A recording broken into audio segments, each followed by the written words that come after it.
So, good afternoon, class. Good afternoon, ma'am. So, today I will be your student teacher for today.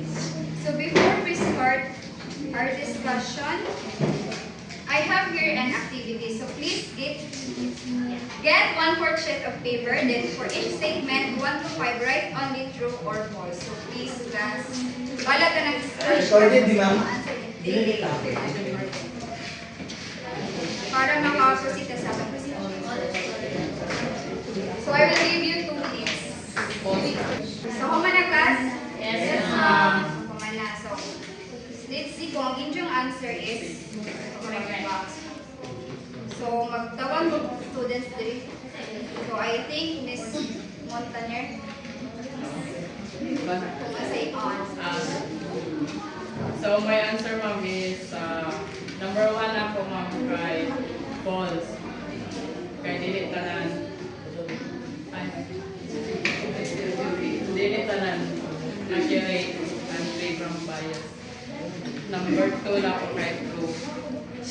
Tapos 3 kay false. And number 4 and 5 sa na ako, ma'am, kay true. 4 and 5 is true. Yes. So, thank you sa first Jalen. Miss Jalen. Ang 1 kay false, 2 and the 2 to 5 true. Okay, thank you. So, let's see kung inyong answer is correct. Tama, dili? Tama. Tama. Sorry, false. Pwede ba siya kasi false na number 3? So, may bawa na niya sa ating class. Okay, so, for this afternoon, our topic is all about the retraction of result. So, before we proceed or dive in to our topic, so, please read the learning objective class. Explain the meaning and background of the reduction of the core and the result. Analyze the different arguments supporting and opposing the authenticity of the reduction. Participate in engage by defending position and whether the reduction is genuine or not using evidence. Okay, thank you. So why do you think the retraction of the result remains controversial until today? So I think Mr. Ilyas had a brilliant idea. Why do you think the retraction of the result remains controversial until today? Oh, okay. So why do you think retraction of the result remains controversial until today? Yes. Controversial pa bang yun sa 100 command yun? Paano yun pagkakuan ni Jose Rizal? Kay under debatable kay tungod kung unsa siya pagpatay, napay mga kuan yun nga pag cases, unsa iyang last words pagkapatay, na uban nga mo claim nga iyang last words kay aray. Then ang uban is katong nasa siyang gusto sa libro. And kaning ang katubang pagkapatay ni Jose Rizal is kabayanihan ba to mapangitabo kay naman ko ingon nga kuan lamang to kay para lamang kan lang kanang for the sake of kan lang kaya pero wala ang ubad kabalo nga ang gibuhat ang retraction kay Jose Rizal dako nga historical effects dito sa Pilipinas. Then number 2, what factors could have influenced Rizal's decision if the retraction was made? I think Miss Omelda have a brilliant idea with this. Number 2, ma'am.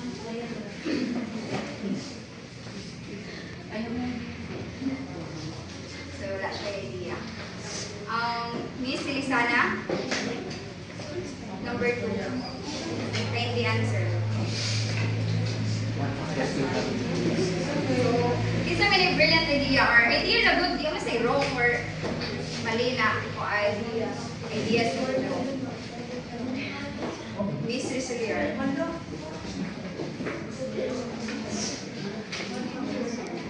Influence result decision if the retraction was made. Wala pa. Okay, so next how can this science determine whether a historical document is authentic or not? Miss Iligan.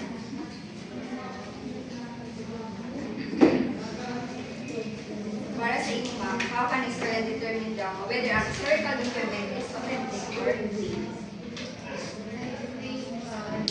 If sa kanang document is namin dali the interpretation or mga evidence sa quality ng mga document. And also, if nanakot na document is basin primary source dito. So all your ideas are correct, Marisa. With that, we'll proceed na sa atong discussion. So who is Dr. Jose Rizal? Pambansang bayan. I know nga na idea si Miss Amaro. Kinsa man si Dr. Jose Rizal? Si Dr. Rizal is mga given national hero and natin mga rating niya katong mga economist no. Okay, thank you, Miss Amaro.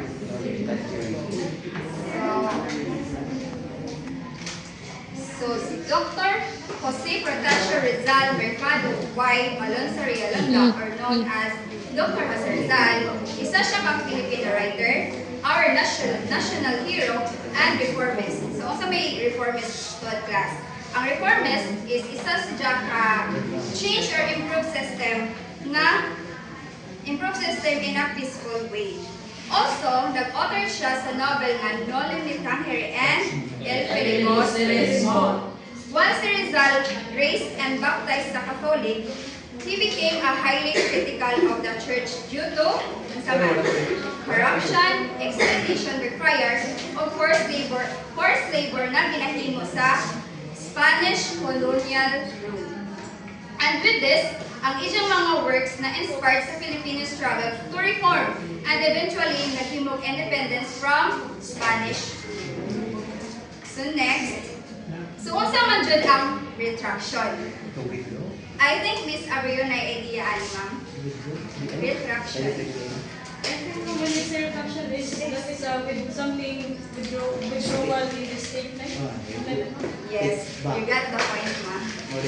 So, ang retraction is only siya ang document na before si Dr. Jose Rizal execution ni Aldo 1896, si Dr. Jose Rizal daw nag-sign of document na siya ni-return na sa Catholic Church. But,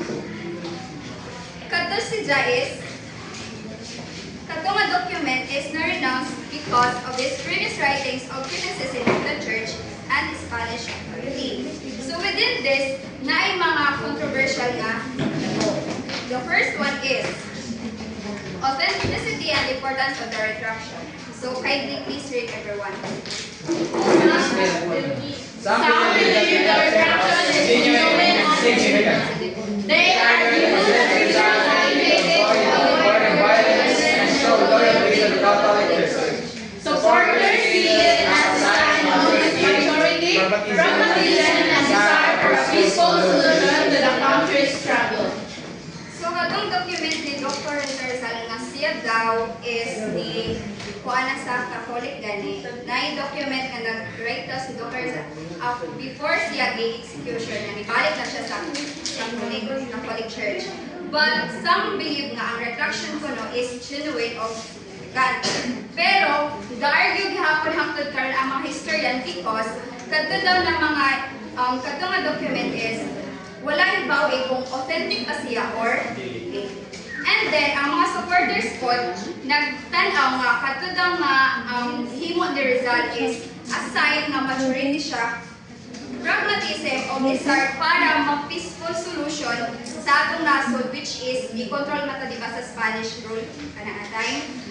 And also, makuan po na kanang time ang country na struggle.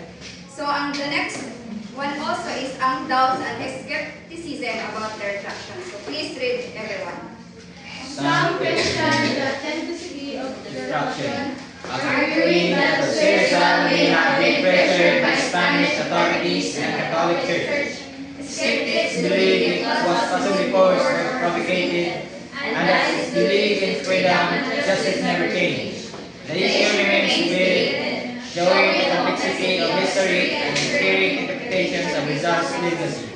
So, di ba, napoy uban ng mga historians na nga nag-question po nga kung katong nga document pa daw nga gihimo ni Dr. Jose Rizal is tinuod ba siya. And then, ang iban po nag-ingon nga, siguro gihimo rato tungod kay na-pressure siya by the Spanish authorities na ang nag-lead ay ang saman, ang mga Spaniards. Yes. So, ang mga skeptics or ang mga mutuo, nagtupod sila nga possible yun nga i-fabricated ra or gihimo-himo ra bitaw ang katong nga document kay para nay maipakita sa mga katauhan na si Rizal yun daw ni kuha na siya, ni-withdraw na siya sa iyang himo nga, di ba naghimo siya novel about sa mga Spanish colonization nga ang Filipino, di ba, gihimo na niya og mga naghimog mga abuse of wrongdoing. So, mao to siya nga hangtod karon nahimog gyapon nga debated tungod kay walay klaro nga evidence ang mga historian about ano. So, the next one is the historian and sources supporting the authenticity of the retraction. So, kanina mga historian, ang nagtuo nga si Dr. Rizal Dagadul nagsuyang og retraction document. So, ang nakakita daw ana is si Father Vicente Balaguer. So, he is a Jesuit priest na nag-claim siya nga nakakita daw siya mismo kasi Dr. Rizal nag-sign of retraction o na-report ini sa mga accounts published pero dito sa laing lugar after sa iyang execution. And so, ang sunod na po is ang mga prominent historian na nag-confirm po na sila naka-witness po, nakabalo nga si Dr. Rizal daw na ay document ato. So, kindly please read kung kisa na sila kas. Prominent historian Walker. Nicolas from University of the History Professor. Leon Maria Guerrero III, historian and writer. Gregorio Zaidi, Filipino historian. Guillermo Gomez Rivera, historian and writer. Ambet Ocampo, renowned Filipino historian. John Ennis historian.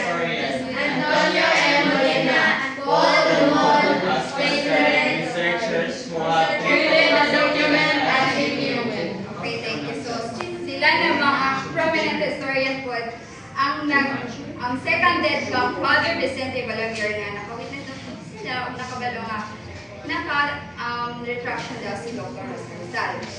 And then lastly, ang handwritings experts.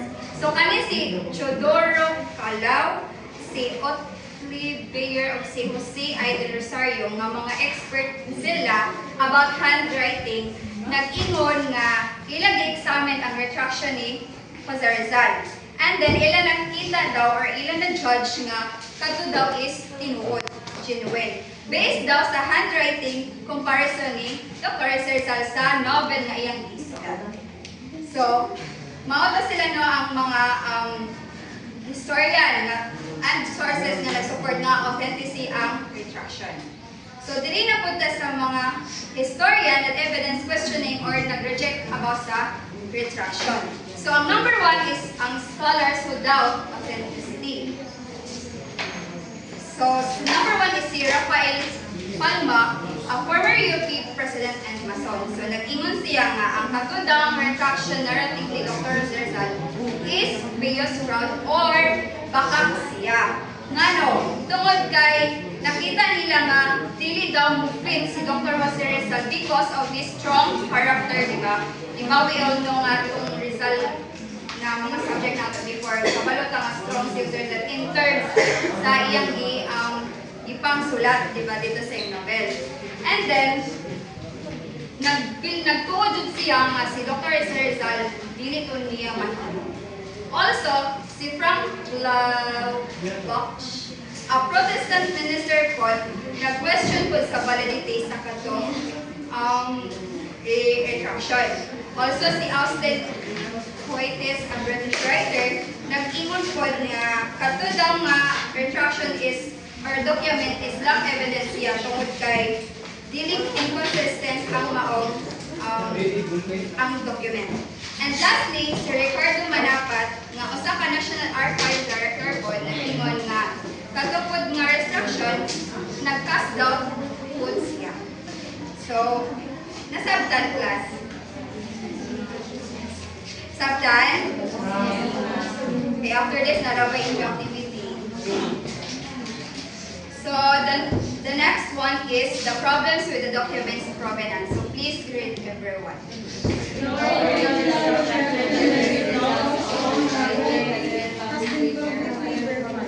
version may probably differ in dates and content. Some letters may have been copies produced decades later, raising questions about whether they were altered or forged. Some argue that the evidence comes from the press, with the potential motives to produce a fraction narrative and other contemporary sources are inconsistent.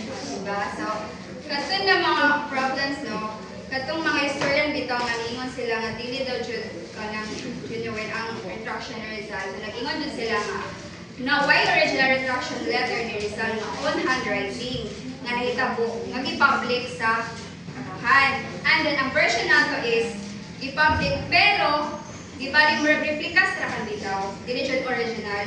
And then nagkalaylay na siya na dates of content. So ang some letters pod ato no na kuan siya na distribute siya na yung mga copies na produce pero decades na gibali pagkahuman na sa quality.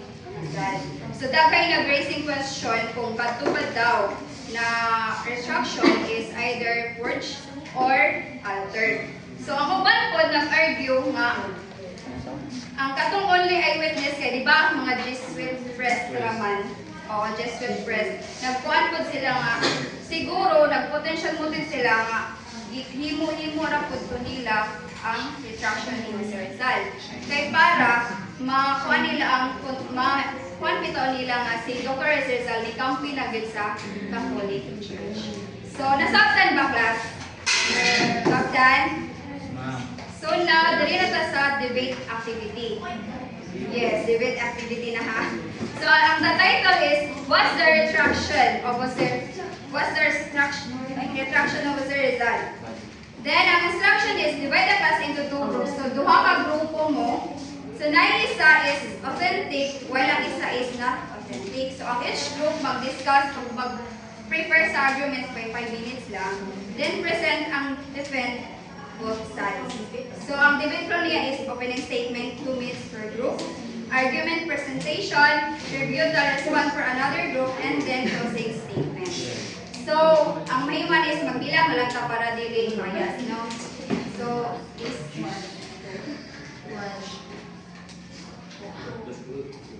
2, Jalen, 1, 2, 1.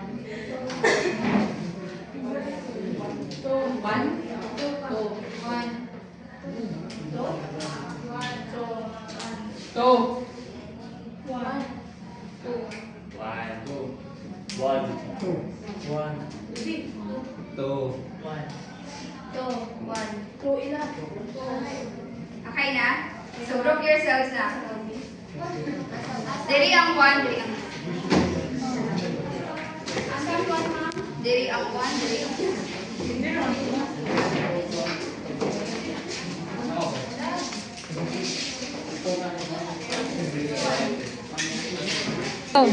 Okay, start now.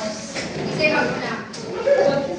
1. So, good day everyone. So, mga alongside is authentic retraction and nahimo ni Saben. We strongly believe in our group now, we strongly believe that retraction of Mr. Rizal is authentic since na-discuss na dyan ng ang reporter command.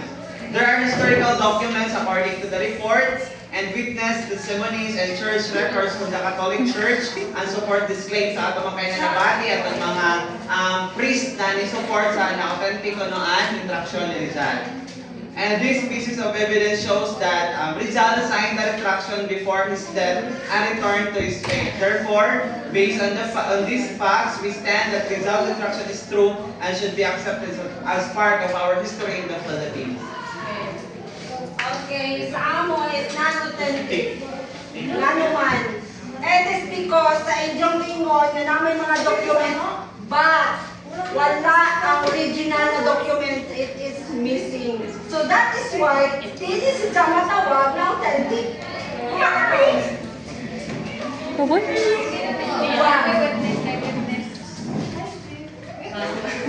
Go, Jale, tindo ka.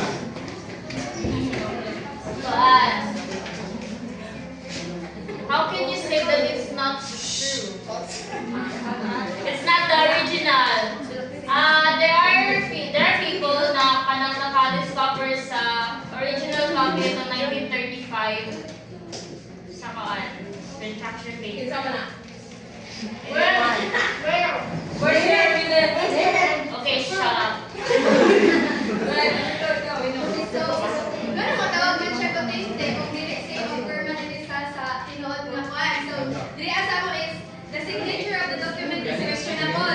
So, some expert argue that does not perfectly match Jose Rizal knows handwriting. So, not possible no nga hindi siya authentic since that ang mga signature or handwriting ni Rizal is still argued pa man. So, dili siya Second. Tekoan ka ng sitawagan niya. Ang nakakita ka tong, from your question, ang nakita tong retraction paper is na Jesuit phrase nga naalit to sa archive or the Jesuit Grove of the Church. Wait. Nasa na-search pa rin. Ikaw na na. Katrina. Hindi mo na class. So, for us, no, yes, so we must consider Rizal's principles and beliefs, no? That's like his novel, Nolitanghiran and Perugusterismo. No, it shows and exposes the abuses of Spanish friar. So, unlike ni Amal na nag-fight sa justice, then pag nasa oral-oral mga time, makuha iyang tawagan yung ma-change iyang beliefs and principles. Di ba, Nalay? He is a man of bravery and he believes that. Yes, matupag, stand. Today. Okay, your turn. Tuobat, say tuobat.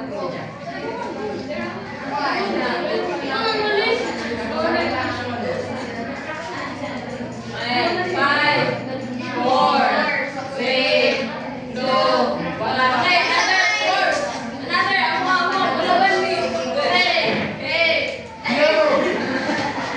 As we all know, guys, na ang mga witness before kay mga Spanish! That's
surrounded by Spanish friars.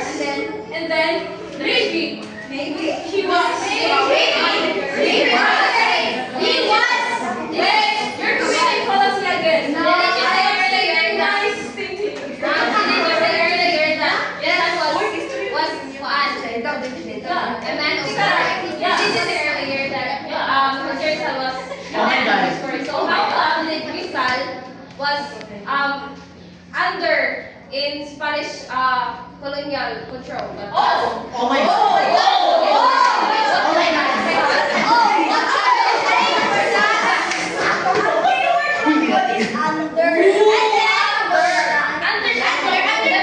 The main word there is control.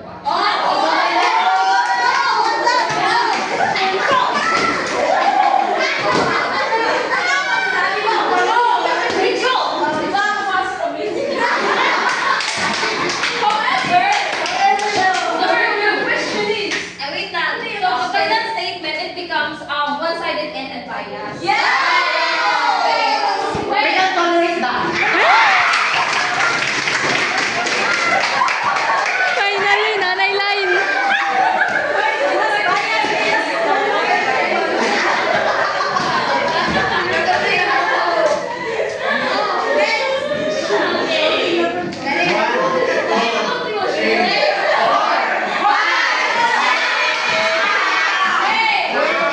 I'm stating my statement. I object. So, there was a possibility that you were not listening kanina. Oh my God. Excuse me, I was just throwing back the question based on the statement. And that is discussed by Ms. Malingo. Your question earlier is how come that Rizal was under control by the Spanish friars, wherein we believe that he's the man of his words. Yes. But she discussed it already. Shut up. There is a possibility that was stated by Ms. Malingo of pressure and coercion or even publication. So that means the documents were whatever. This image. So maybe or this kind of statement was used in order for him as a person will be wicked because he is titled as national hero or the man of his words. Okay, alright, so all of the statement that you have stated was just a possibility without concrete evidence that you are trying. Oh, we have an evidence. Where's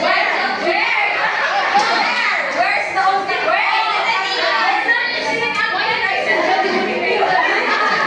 How this work is not this. You don't understand what we are saying. Why? When I leave Christian, oh my God, you're counting while I'm sleeping. So pathetic. So, in conclusion, due to the missing document, an ambiguous signature was stated by the historians that it doesn't match or didn't match the signature of Rizal. Also, the biased witnesses, since the witnesses are the Spanish friars, and also the agrarian principles of Jose Rizal. So, we strongly believe that the reduction is not authentic. That's all. Thank you.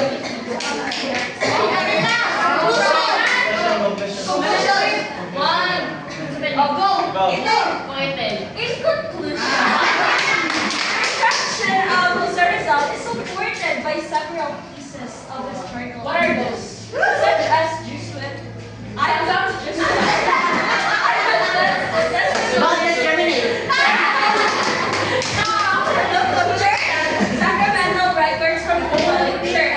The preserved retraction document found in the Jesuit archives. These consistent accounts strengthen the claims that Rizal truly signed the retraction before his death. Therefore, based on the available evidence, it is reasonable to conclude that Rizal retraction is authentic and part of historical reality. thank you. So, balik naman sa inyo. Sa inyo. Actually,